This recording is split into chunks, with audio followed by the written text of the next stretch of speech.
Telangana BC సమాజమా అప్రమత్తంగా ఉండండి. ఎందుకంటే ఒక దొంగ పట్టపగలే దొంగతనానికి బయలుదేరిండు. మళ్ళీ మళ్ళీ మళ్ళీ చెప్తున్నా వాడు బీసీ వాది కాదు. వాడు కేవలం ఒక అవకాశవాది మాత్రమే.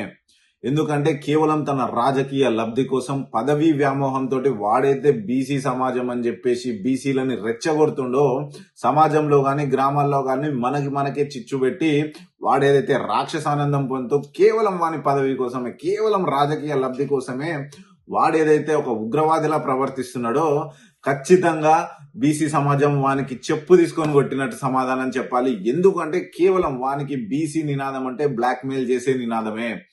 వాడు దీన్ని వాడుకొని వాని రాజకీయ ఉనికి కోసం వాని రాజకీయ లబ్ధి కోసం ఏదైతే చేస్తుండో తెలంగాణ సమాజం, తెలంగాణ బీసీ సమాజం అది గమనించాలి. ఎందుకంటే తెలంగాణ కొట్లాడి తెచ్చుకున్న తెలంగాణ ఉద్యమానికి ఎంత స్ఫూర్తి, ఎంత గౌరవం ఉందో ఈ బీసీ నినాదానికి కూడా అంతే స్ఫూర్తి, అంతే గౌరవం ఉంది. కాబట్టి మనకి కూడా అంతే నిబద్ధత కలిగిన నాయకుడు కావాలి. కానీ ఇట్లా పూటకోమ వేషం ఇచ్చే మల్లిగాడు కాదు మనకు కావాల్సింది.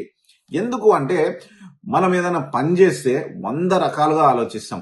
అలాంటిది ఒక బీసీ నినాదాన్ని, ఒక మహాయజ్ఞాన్ని ఒకరి చేతిలో పెట్టాలంటే అసలు వాడు ఎంత నిబద్ధత కలిగినోడై ఉండాలి. ఒక్కసారి వీరు తిరిగి వెనకాలకు వీరి చరిత్ర చూసుకున్నట్టయితే కాంగ్రెస్ పార్టీ అంటాడు, వాళ్ళని ఎదురుతాడు, బీజేపీ అంటాడు, వాని అవసరం కోసం కొత్త సొంత పార్టీ అంటాడు, 7200 అంటాడు, ఆర్టీఆర్ అంటాడు. అంటే అనేక పూటకో ఊసర వెళ్లి రంగులు మార్చినట్టే రంగులు మారుస్తూ కేవలం వాని రాజకీయ లబ్ధి కోసము డబ్బు పిచ్చితోటి వీడు చేస్తున్న ఇదే గాని వీనికి ఏ మాత్రం బీసీల పట్ల బీసీ సమాజం పట్ల ప్రేమ లేదు.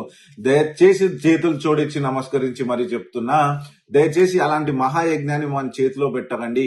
ఒక్కసారి వానికి పదవి వ్యామోహం తీరిందా లేదా, ఒక్కసారి వానికి కావాల్సిన లబ్ధి చేకూరిందా, వాడి కాడిని నట్టేట వదిలేసిపోతాడు. అప్పుడు మళ్ళీ తిరిగెత్తుకోవడానికి ఏ యువకులే గాని, విద్యార్థులే గాని, విద్యావంతులే గాని, మేధావులే గాని ఎవరు మళ్ళీ ఆలోచించరు. అంత గట్టి దెబ్బ పడే పరిస్థితి ప్రమాదంలో బీసీ సమాజం ఉంది. దయచేసి మళ్ళీ చేతులు జోడించి ప్రతి ఒక్కరికి నమస్కరించి చెప్తున్నా, దయచేసి వీని నమ్మకండి.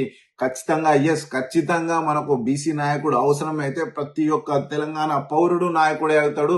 ఖచ్చితంగా ప్రతి ఒక్క విద్యార్థి ఒక నాయకుడే, ఉద్యమకారుడు. మళ్ళీ బీసీ ఉద్యమం మళ్ళీ అంతే తార స్థాయిలోకి మనం తీసుకెళ్దాం. గానీ ఖచ్చితంగా ఈ దొంగను మాత్రం దయచేసి నమ్మకండి.